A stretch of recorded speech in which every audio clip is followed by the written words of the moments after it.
Stephen here from Inexteriors, Painters and Decorators, and you're watching Inexteriors TV. In this video we're going to be doing a Dulux trade review. If you would like to purchase some tools, if you've got any decorating projects planned, please feel free to visit my tool store. The links are in the description below. So with that said, let's do this. Right, it was these different colours that inspired me to do this review, because I could see its covering power on a few different colours. Also, we had other situations like drywall and new plaster. Right, let's give it a good stir first. Then I pour some into my roller bucket for my roller. Then I pour some into my paint kettle. But with the stuff that I've got in the paint kettle, I put a little bit of water in it, just to make it easier for the brush work, because this is quite thick, this stuff, so it can drag a little bit. So by putting a bit of water in, it just helps with the brush work and just makes it that bit easier.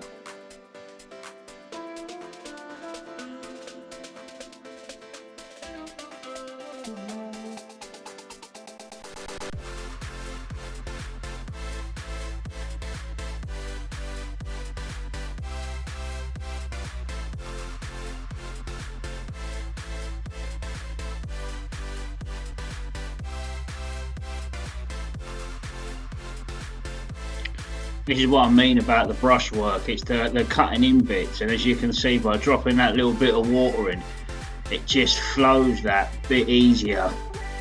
And also on this job I had to cut into all the skirting boards, because all the skirting boards were already finished, so I wanted it to flow really well, because I had a hell of a lot of cutting in of skirting boards to do, like the wall to skirting board. I mean, the tops, there was no cutting in, there was just like this batten all the way around the top where the suspended ceiling bits were fixed to.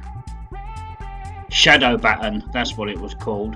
So rather than having loads of cutting into wall to ceiling, this was all cutting into skirting boards and edges of frames.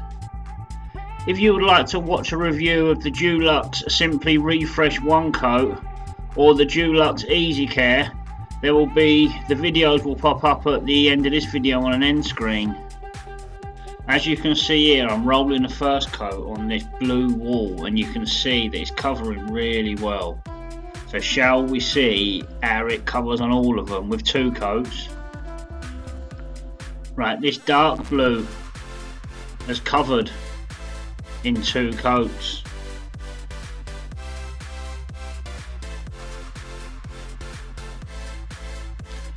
This yellow has covered in two coats.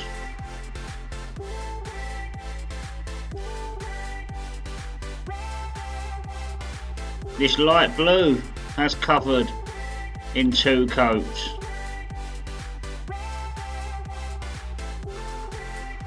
This white, and we know that that's going to cover in the two coats now. So let's see how it performed on the drywall. With the drywall, I gave it 2 watered down coats and then a full neat coat. And look how this looks, solid. Now with this new plaster, I sort of gave it a double roll with the watered down coat, and then I did second coat it with the watered down paint as well. And look, this is solid and nicely covered as well. When I was rolling with the neat paint, there was hardly any overspray on these upstands or on the skirting boards. Also, it does leave a good uniform finish as well. So, to sum this Dulux Trade vinyl mat up, it has really good coverage. I would recommend dropping a little bit of water into your cutting in gear, like the stuff that you're using with the brush.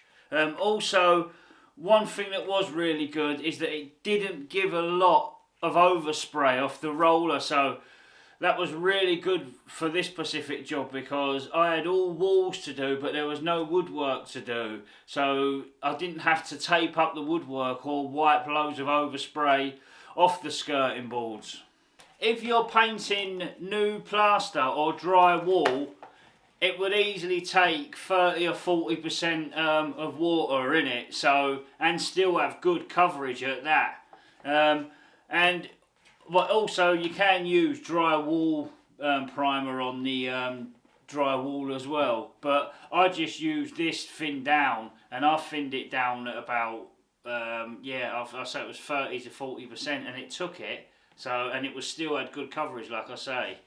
I did use probably about 250 litres of this, and I really enjoyed using it.